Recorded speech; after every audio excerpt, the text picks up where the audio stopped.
So it's 4:30 right now, and I am enjoying my afternoon coffee.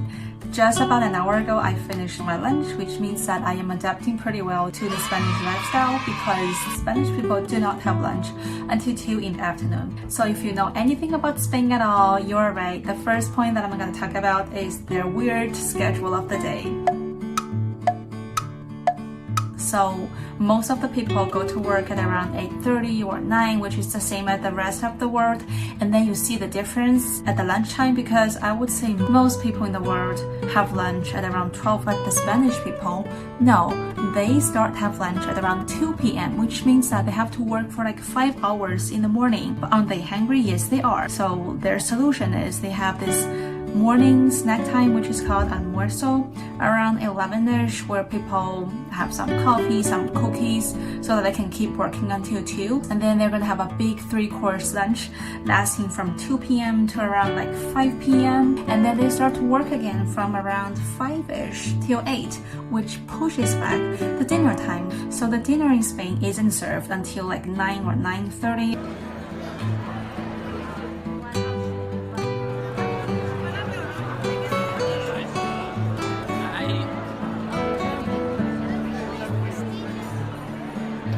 If you like to go to the bar, I'm gonna tell you that their bars are not open until 12 at night, and it's packed with people at 2 a.m. Not that I've seen it, but I've heard enough of it. So if you ever come to Spain for traveling, for study, or for work, make sure that you plan your day well. For example, the banks close at 2 p.m. Yes, you hear this right. The banks in Spain are only in operation from around 8:30 to 2, and that's all their working times. So do not expect to do anything in the bank after 2. Oh, and also, by the way, the sunset here in Spain is around 9 to 9:30ish.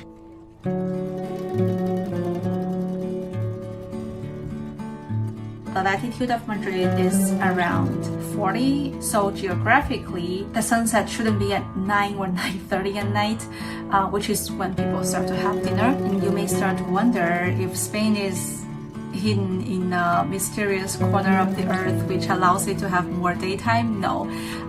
The reason why the Spanish schedule is so different than the rest of the world is because Spain is adopting Central European time, which is the same as Germany, instead of the time that it should have been adopting, which is the time in UK, because Spain is geographically in line with the UK. So if you learn geography well, you know that places that share the same longitude should be in the same time zone, but Spain is actually using the time that's an hour earlier than its own time zone, which is the Central European time. So for example, if it's 4:30 now in Spain, it's actually only 3:30 in the UK.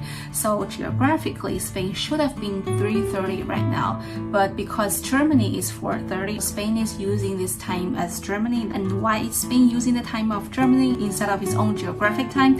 That's because in World War II, there was a dictator in Spain whose name is Franco, and he was friend with Germany, so he decided to go with the Germany time, and the Spanish clock has been forwarded an hour ever since World War II, and the government has never changed the time back. And now that we are talking about the schedule of the day, let's talk about schedule of the week, which brings my second culture shock here in Spain, and that is everything closes on Sunday, because they believe Sunday is the day for rest. So plan your grocery shopping day well. If you really need something on Sunday, you will probably have to go to the department store like Corte Inglés, which is open on Sunday. So the third culture shock,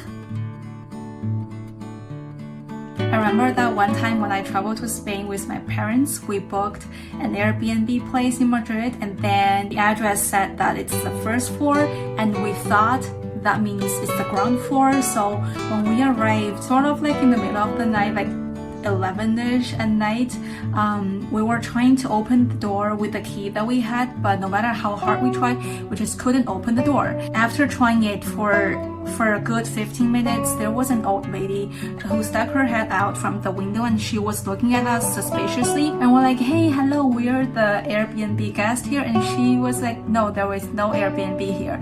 And I was thinking, how could it be? It says the first floor. So we asked the old lady, isn't this the first floor of blah blah blah?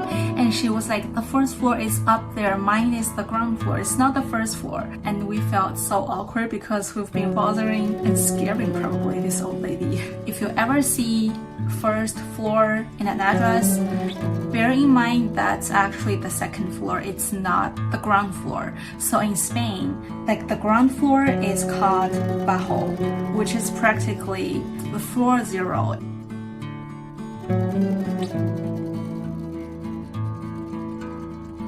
So if it says on the address it's on the first floor, then actually it means it's one floor above the ground floor. If you travel to Spain and you have an address, make sure to ask the owner if that first or second floor means the first or second floor in the Spanish concept, or it's the first or second floor in your culture. And the fourth point that I'm gonna talk about also came as a real shock to me because of the special architectural structure here in Spain. For the apartment buildings, they have exterior and interior. So if it says that this apartment is exterior, it means that it faces the street. And if it says that if it's interior, it means that it only faces the patio. So for all the apartment buildings, they have like this patio part where the neighbors sort of face each other. And this is where most people use as a natural dryer for the clothes. So for my apartment, I have both exterior and interior. So I have windows facing the streets. I also have windows that face the patio, but for some apartments, they only have the windows facing the patio, which means that you never get to see the outside world. The only thing you see is your neighbor's window, and that's it. So no matter if you're booking an Airbnb place or if you're trying to find an apartment to stay, make sure that you check well with the owner if it's exterior or interior so that you get some view from the outside world from the street. And the last point that I'm going to talk about notoriously holds true across the whole Europe instead of just in Spain, which is that you will have to pay for a public bathroom. So the first time it shocked me was when I was traveling with my parents in Rome and trying to use a bathroom in a shopping mall, and we were told that we had to pay for it, so we decided not to use it at all. And then also in the train station in Florence, in Milan, also the train station in Madrid. And not only this, last Christmas I was traveling with my friend in Amsterdam, and we wanted to use the bathroom in the McDonald's, and guess what? There is a lady sitting outside of the bathroom charging people inside the McDonald's. This is just unbelievable, and you would think that these bathrooms that charge people would be cleaner or if they have better services. No, not at all. If you want to use the bathroom, prepare your coins. Normally they charge around 1 to 2 euros. And I think these culture shocks might happen to anyone, and this is especially important for people who are thinking about traveling to Spain or moving to Spain. I hope my little shared experience about Spanish culture can smooth your experience here a little bit. Thank you for watching. I will see you guys in the next one. Bye.